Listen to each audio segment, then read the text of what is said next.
mechanics. And again, what Aristotle did was that he had made observations in the world, not measurements. Okay, so in other words, he was not what we consider a modern scientist. Okay, he made observations. And so, for example, like when we did sort of a simple experiment of a medicine ball versus a ping pong ball, first, right, so it comes pretty close. But here, you can really get this in line. You got a medicine ball and a balloon. Okay, clearly what happens is that if you have a heavy medicine ball, it's going to hit the floor before the balloon. Okay, and there are all sorts of examples like that that occur in real life, and everyone understands it, right? And so what they think is that a heavy object basically will fall more rapidly than a light object. And in fact, the only reason that that's a natural conclusion, but the problem is that this masks what's really happening. It's basically, the problem is air resistance, obviously. And so you have to figure out a way of getting rid of all the extraneous stuff that masks what's really happening. Aristotle didn't do that. He just observed the world. But that is the way that you come to conclusions. It's reasonable. Okay, and everyone thinks this. Okay. So, for example, the other thing that Aristotle thought, which I think probably 80 or 90% of you did if I were actually giving you a test on the spur of the moment, is if you see an object which is moving, okay, at a constant speed, what you conclude is that that has to be under a force, right? In other words, that there has to be a force that's causing that object to move. Something's pushing it, okay? And what I need to convince you of is, in fact, that's wrong. That, in fact, if you see an object moving at a constant speed in a constant direction, then, in fact, the net force on the object is actually zero. Yeah. Yeah, so is the floor actually pushing against the toy, or does the toy just not have enough mass and force to actually move the floor? Like that? No. That well, okay, let me give you an example.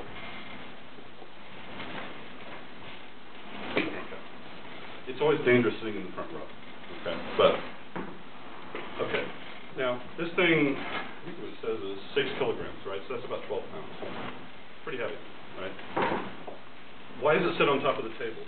What Newton's law says, what about that? That rest stays at rest. Huh? Is it that rest stays at rest? It's at rest, it stays at rest. But what that means, though, is if it's at rest, it means that the net force is zero. Clearly, it's got the weight on it. But what happens is it's the table which is supporting the weight. Okay? That's the contact force. Okay, now, and this is sort of a long argument. Okay, but let me just say, suppose that I were to push down on it. Okay, and I weigh a heck of a lot more than 6 kilograms, believe me.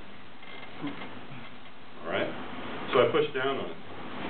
Does the interaction force of the table with the medicine ball change? Yeah, clearly it's supporting me as well, right? And so the point is that the force does whatever it has to. It's what's called a constraint force. So in other words, it does whatever it has to in order to act like a table. Right? Okay, essentially. Now, what you can imagine, though, is if I had a frail table and I were climbing on top of it, what will eventually happen? It will break. Okay, so structurally, if it can't provide that force, then it's going to give way. Same thing with the floor, right? You know, if I put too much weight bearing on the floor, then eventually the floor can't do it, right? We'll end up in the second floor. So is a constraint force like the ability to bear weight? Yeah, well, it's basically, it does whatever it has to in order to keep the object stationary. You know, you're of age or not? No. So, oh well. But there's no wine in there. So, let me.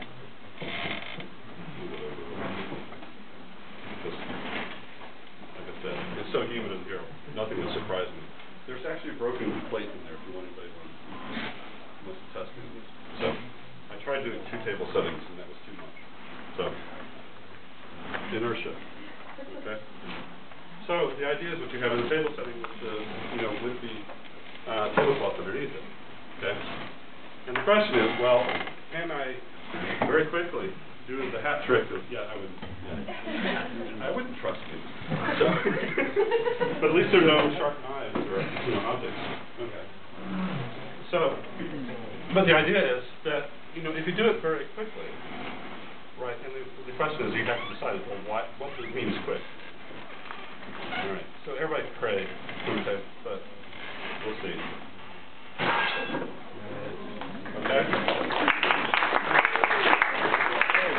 So, notice that there's no broken plates. Okay, but it does work. Okay. You have to have a tablecloth which is reasonably smooth. Okay. Now, the big question is, why does it matter? Could I do the same thing if I do it slowly? Why? I don't know. The force is the same, right? You know, it's friction, right? Why does it matter if you do it fast versus slow? No, necessarily. Does not have time to react. Yeah, because that's the essence of it. It involves acceleration, which is what we're going to get to in the second law. Okay. The idea is that the acceleration depends on the force. The change of the velocity depends on the acceleration times time.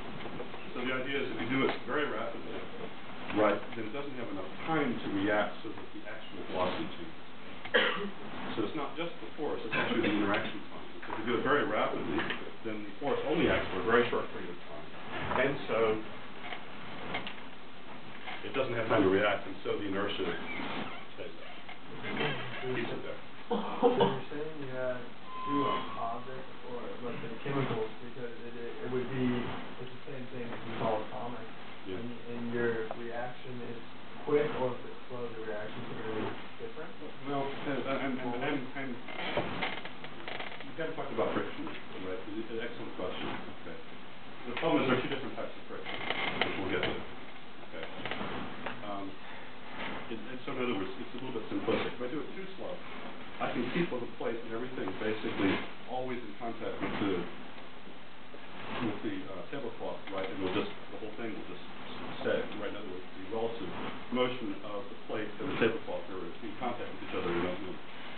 So the first thing is I got to get enough force so actually that the tablecloth starts moving out from underneath it. The problem is that there are two different types of friction, and you know this actually. So you move into your dorm and you got a gigantic box of books, right? So heavy that you can't even pick it up. How do you move it? You get a bunch of friends, right, and you push it and you drag it and do whatever you can, right? What is the one rule that you never break when you're doing that? Once you have it moving, what do you never do? Stop.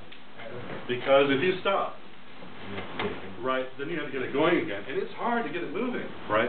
So there are two different types of friction. The first friction actually is what's called static friction, and once you get it moving, it's what's called kinetic friction, which is much weaker, right?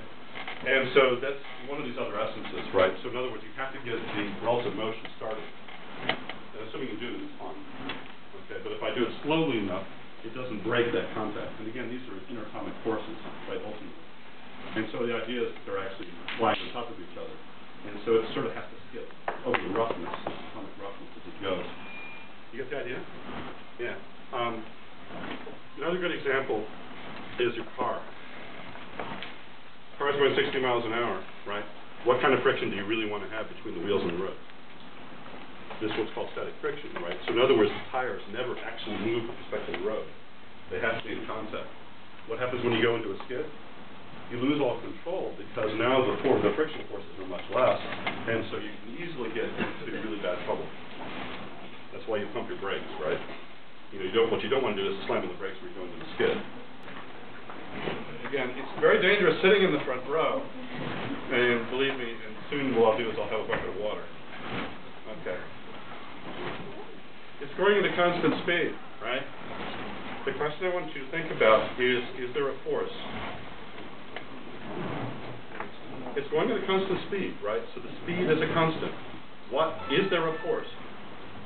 Constant turning, changing direction. It's changing direction. You read the book, good. Okay. So no, the idea is that the velocity involves both the direction and the speed. Okay, but the idea is, what you know is that the more rapidly that you do that, the harder you have to work. You can feel it pulling against you, right? Okay? What I want you to think about is, suppose that in the midst of this, catastrophe happens. You know, samurai warrior comes in with a sword and breaks the string. Okay, who has to duck? Is it you? Is it you? Is it you? Okay, get the idea? Think about it. Answer on Monday, all right? Yeah.